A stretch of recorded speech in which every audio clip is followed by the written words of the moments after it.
All right, ladies and gentlemen, welcome back to the My Tesla channel. My name is Jeremiah, and in this video, I'm going to be going over 17 hidden features / tips for the Model 3 and Model Y that every soon-to-be, new, or existing owner should know. And no, this video is not going to show you for the 10,000th time all the voice commands to open your charge port door. The hidden features and tips in this video you're actually gonna care about. I guarantee you'll learn a thing or two after this video, especially the last few. So let's first start off with the HVAC system. This one is pretty well known, but we're starting off small. Most people, when trying to turn on or off their heat, will bring up the menu, then press the power icon. But did you know that you can actually just long hold the fan icon to instantly power on or off your HVAC system? Okay, now for something a little more spicy.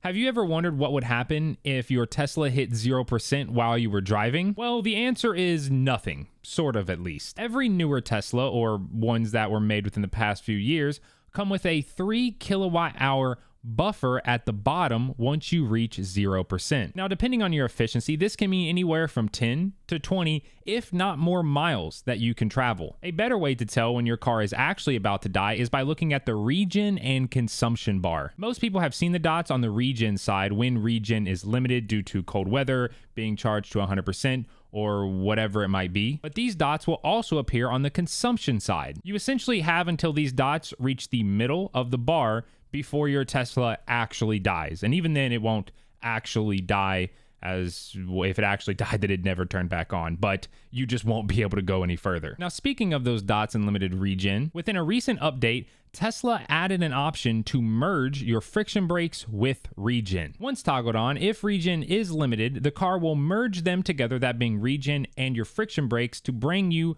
to a stop seamlessly. That way you can still fully enjoy one-pedal driving even if the battery is super cold. Next up, we have Autopilot lane changing. If you're like me and didn't think full self-driving was worth the $15,000 Tesla was asking for it, then this means you need to change lanes manually, but you might be doing it wrong. When you want to make a lane change, instead of disengaging Autopilot, turning on your turn signal, changing lanes, then turning off your turn signal and re-engaging Autopilot, do this. With Autopilot still engaged, turn on your turn signal. Doing this will decrease the amount of wheel turning force required to disengage Autopilot. Then start changing lanes. You will hear the car beep once, telling you that Autopilot has been turned off, but adaptive cruise control is still active. This means the car will maintain its current speed as you're changing lanes. It will slow down and speed up for traffic, all without you having to touch the pedals. Once you're in your lane, double tap down on the stalk to re-engage Autopilot. Doing this will automatically turn off your turn signal. Speaking of Autopilot, did you know that while it is engaged, you can tap the speed limit icon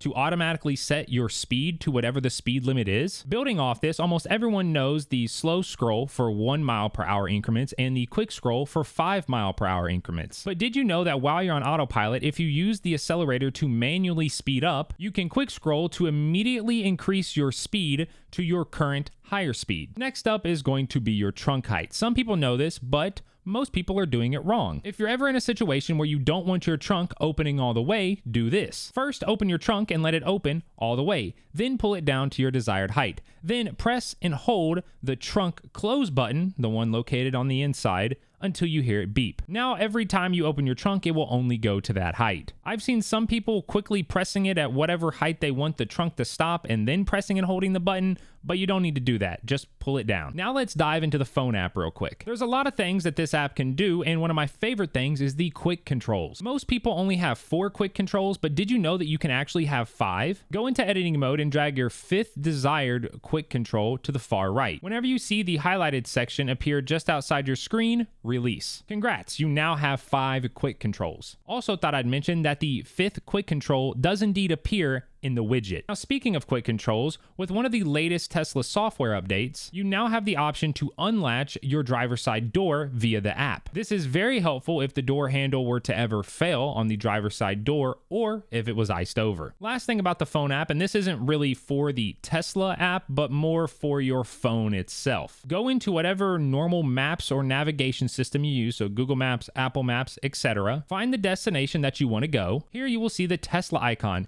Click it. Doing so will send the address to your Tesla and it will auto-populate in your car's navigation. This is a very, very handy feature. No matter how good Tesla's in-car navigation system is, some people are still going to prefer to look it up on their phone. Next up, we have proper supercharging etiquette. We've all heard that if there are enough stalls open, that we should never be parking next to someone. This is true and false. If you're going to a supercharger that is labeled 150 kilowatts, otherwise known as a V2, then my previous statement is correct. This is because stalls share power. The stalls are labeled in pairs. So 1A, 1B, that's a pair, 2A, 2B, that's a pair, 3A, 3B, that's a pair, so on and so forth. If someone is parked at 1A and no one is parked at 1B, then the person at 1A will get the maximum power that their car will allow, or the maximum power that the charger will put out. But in that same scenario, if you were to pull into 1B, it would then hard split the amount of power being output down the middle. So both occupants would get a max of 72.5 kilowatts. It used to be priority, so whoever plugged in first would always get more power than whoever plugged in second, but that's since been changed. So only ever park at the same stall pair as someone else if there's already at least one person at each stall pair. Now, if the charger that you're going to is labeled 250 kilowatts, otherwise known as a V3,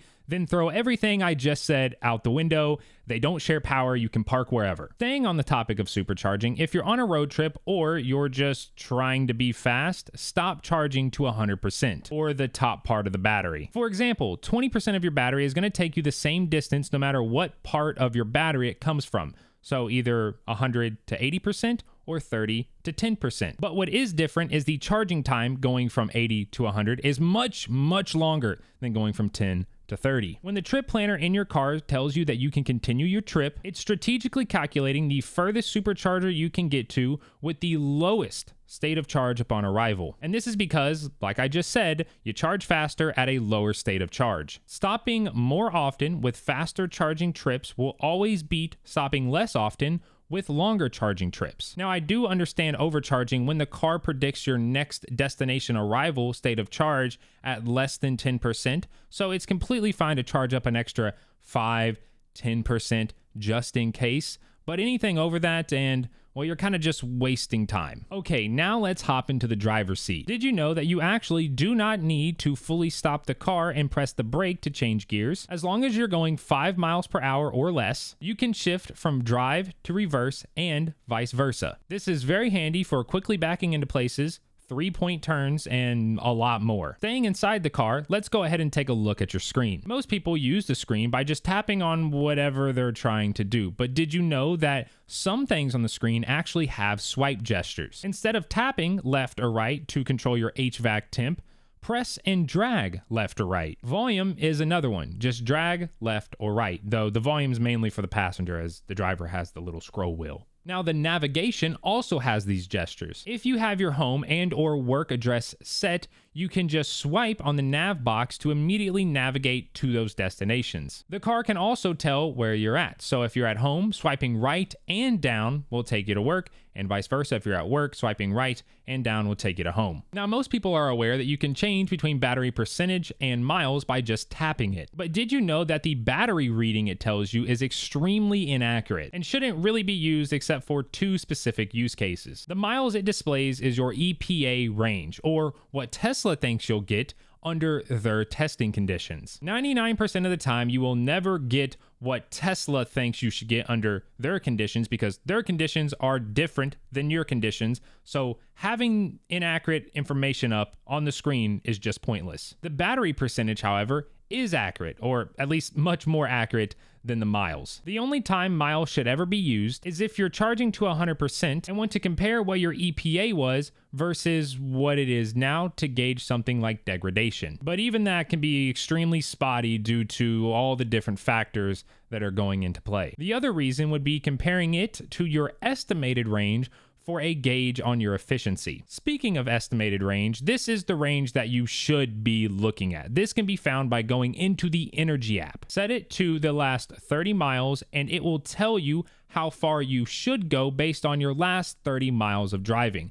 This one is much more accurate. Now let's hop back into the trunk real quick. If you're ever in a situation where your charger is stuck in the car and the car is unlocked, go into your trunk and look for a strap. Pulling this will manually release the locking mechanism for the charger. If you've never had to use it, it'll probably be tucked away, but it is there. Okay, now let's talk about something that I have seen tons of misinformation on, whether that be on forums, other Tesla YouTubers, so on and so forth. It has to do with that alleged parking brake, and you're going to want to listen up. A lot of people know that if you hold down on your park button located on the gear selector, your car will make some clanking sounds and a red P will pop up on your screen. Everyone that I've seen talk about this says that it's engaging your parking brake, so engaging all 4 brakes, making them tighter or whatever. This is false. Whenever you're driving down the road and you press your brake pedal, this is applying your front brakes. Then, whenever you come to a stop and put the car in park, this is applying your back brakes. Teslas do not have a normal parking gear that you would find on normal internal combustion cars.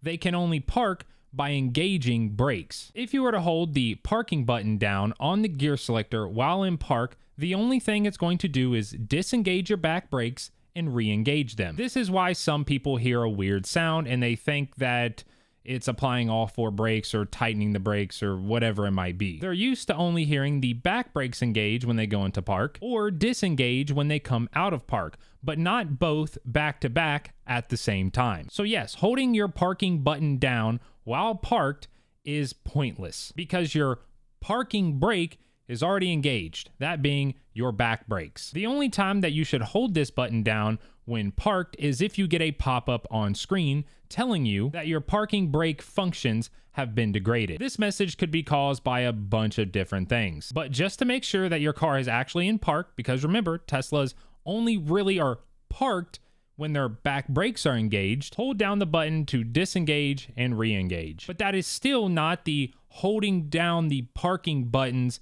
main use case. Its main purpose is if your front brakes fail, you can't just coast it and you need to stop. If that ever happens, just press and hold the parking button to engage your back brakes. This will bring you to a stop very quickly. Now, if you're going at higher speeds, it's probably not a good idea to immediately have these engage and bring you to an immediate stop, so you're going to want to slowly decelerate. You can do this by pressing and holding multiple times back to back to engage, disengage, engage, disengage, engage, disengage, until the car slowly comes to a stop. The amount of Tesla tips and tricks videos that I've seen that get this completely wrong is mind-boggling. It's literally a use this in case of emergency only life-saving feature, and they're getting it wrong. I'm gonna have a video linked below from another YouTuber that actually goes out and tests this that I highly recommend you check out. Okay, so we've made it to number 17, and no, the last hidden feature or tip is not telling you to subscribe so you don't miss out on more content or to go check out my store. It's to read your manual, please. Fun fact, almost everything that I've talked about in this video can be found in your manual. Like, for example, that life-saving emergency braking in the manual. Go read your car's manual. It can be found in your car. It can be found in the glove box section on your Tesla account. Just read it, please. But those are 17 hidden features / tips that every Model 3 and Model Y owner should know about. Some more important than others, but still. Let me know down in the comment section how many of these you knew and how many of these you didn't know. Also, if you have any other hidden features or tips to add, then comment those below as well. Now, if you are new around here and you do want to see more Tesla related content like this video, then feel free to subscribe. I'd appreciate it. Don't forget to drop a like if you enjoyed the video, or for the fact that I wait till the end to say all this, subscribe, like, share, all that stuff. Feel free to share this video with people that you think will find it useful, and I will catch you all in the next one. Peace.